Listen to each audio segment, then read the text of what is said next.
हाँ, तो हमारे पास क्वेश्चन है, Ramesh spends 40% of his monthly salary on food, 18% on house rent, 12% on entertainment and 5% on conveyance.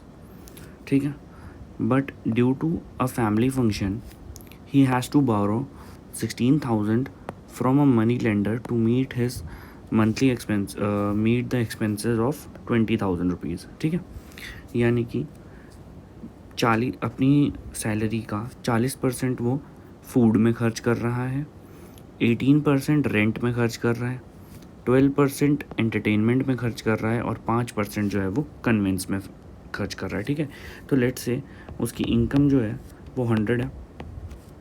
ठीक है, और जो एक्सपेंडिचर है वो 4 पार्ट्स में डिवाइडेड है. ठीक है, सबसे पहला है जिसमें फूड, उसमें 40 है, 40%, रेंट में 18% और एंटरटेनमेंट के लिए 12% एंड लास्ट में कन्वेंस के लिए 5%. ठीक है, इसको अगर हम ऑल टुगेदर देखें तो ये हमारे पास आता है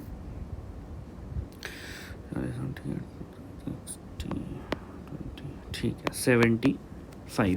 ठीक है, ये ऑल टुगेदर कितना आता है 75. यानी कि रमेश जो है अपनी सैलरी, अगर उसके पास 100 सैलरी आती है तो उसमें से 75 तो वो एक्सपेंसेस में खर्च कर रहा है, उसके एक्सपेंसेस है 75 के. ठीक है, बचे कितने उसके पास 25. ठीक है, इसको हम एक्स भी ले सकते हैं और नहीं चाहो तो कोई ज़रूरत नहीं है एक्स लेने की भी. ठीक है, अब उसने क्या करा है, उसको he has to borrow 16,000 rupees, यानी उसको 16,000 रुपये बोरो करने पड़ रहे हैं, उधार लेने पड़ रहे हैं. ठीक है, उसके एक्सपेंसेस को मीट करने के लिए, यानी कि 20,000 रुपये के एक्सपेंस हैं उसके, 20,000 रुपये के एक्सपेंस हैं, उसके लिए उसको 16,000 रुपये लेने पड़ रहे हैं. यानी कि बचे कितने 4,000 रुपये, यानी कि 20,000 रुपये एक्सपेंस उसको करना था और उसको 16,000 ही रुपये उधार लेने पड़े, यानी कि 4,000 रुपये उसके पास पहले से पड़े थे. तो यानी ये जो 25 बचा है, ये 25 यूनिट्स ले लेते हैं हम इसको, तो ये इसकी वैल्यू कितनी है 4,000 रुपीज़.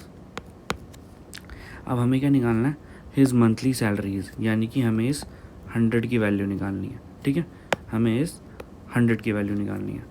सिंपल है, हमें 25 यूनिट्स की वैल्यू दी हुई है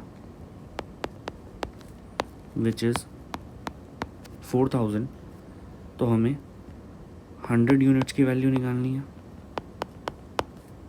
which is 4,000 divided by 25 multiplied by 100,